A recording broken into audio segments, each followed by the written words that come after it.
Yep. Well, unfortunately, last night didn't work out in the shelter. Well, welcome to my office.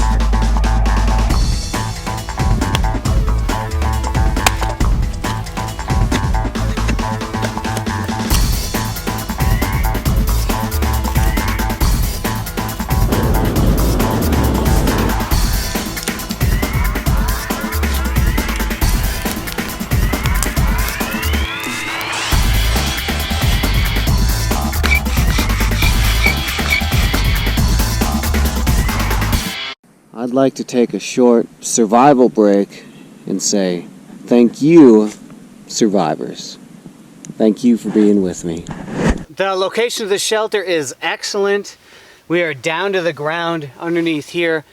A bunch of overhead protection. And as we look around out here, and it's snowing right now, it's not snowing on us. So let's check that out.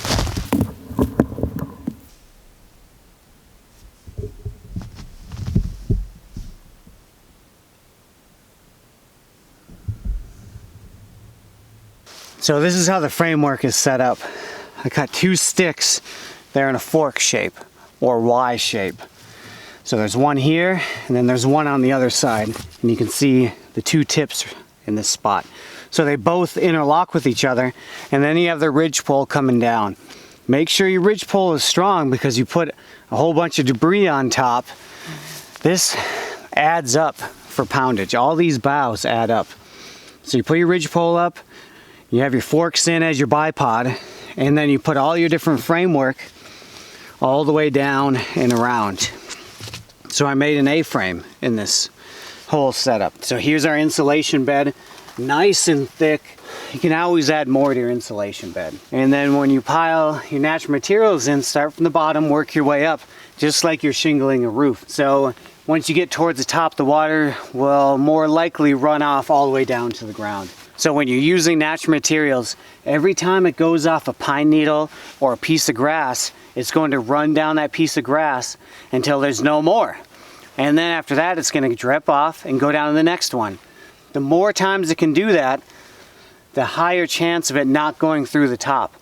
That's why you need the correct pitch as it goes down, and it's going to keep running off all those needles and eventually hit the ground on the outside instead of inside it. So if you just have a few boughs, a few pieces of grass, it's going to run through. So make sure that it's thick enough. Insulation bed, at least 4 fingers compressed. And then it would help if I had some other dry materials that are out here, but everything is wet. So I had to use these boughs. Felt a little cold, even though it is thick enough.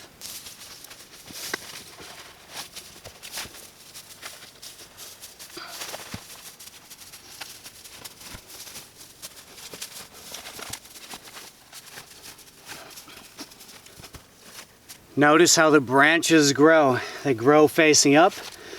So you want to turn them around so it has that nice curved shape to it. And so face them all the same direction so the water runs off easier. Weave the tops in to help lock them in place.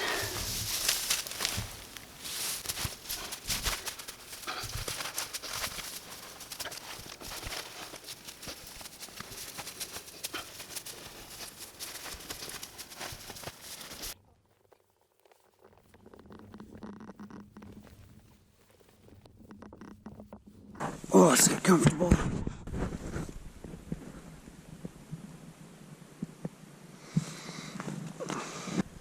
All these boughs are wet. It's cold in here. My insulation bed doesn't seem to be warming up. It's taking a little while. We'll see you whenever I wake up. Oh, it's 12:45. I fell asleep. I'm pretty tired. It's 37 degrees in the shelter. It's pretty cold. So it's not heating up like I want it to. 38 degrees in here. Let's see what this does. Don't want to burn our shelter down, that's for sure. But let's see how much this warms it up. A little can of sterno. A little tiny external heat source. I'm not noticing much of a difference right now in temperature. It's 1:45 in the morning. The sterno's been going for 30 minutes. Hasn't raised the temperature. It's still 37 degrees in here. So let me know in the comments below what you think I could do to make this shelter a lot warmer. Some of the things that work are more dry insulation all around your body, if possible. So whether that be boughs, just pile them all on top of me. Because the heat is just not staying in the shelter, even though I have a lot of insulation. If there's a bunch of dry grass or dry leaves, I could pile that all around me on the inside. That would create a nice layer of insulation to help keep me warm. A lot of us know, or a lot of us have to find out the hard way, that in these environments, the snow, it's tough. Can't just pick up anything off the ground. Hot rocks would be nice in here. I didn't have time to put hot rocks in. Heating up hot rocks in a fire for 2 or 3 hours, put them in here. If those are too hot, don't heat them up for so long. Put them in and kind of cool around those. Rotate those out. Anyway, survivors, let me know what you think would work the best to heat this place up.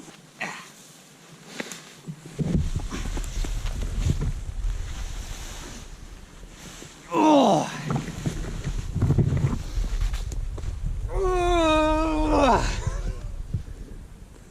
You think I slept in there all night? No, I didn't sleep in there all night. I slept in there for 2 hours. I was nice and warm. I had my big thick jacket on, but I was getting a draft through there. So I was getting a draft. It wasn't warm enough. It was 37 degrees inside, 31, 32 outside. Instead of staying up for right around 2 o'clock is when I left. And so I just would have been up all night just trying to shiver. Maybe start a fire, warm back up, do some exercises, go back in, sleep for another hour or two. But honestly, I didn't have time to deal with that last night. So I went back, slept in some comfort, and so it was a good learning experience.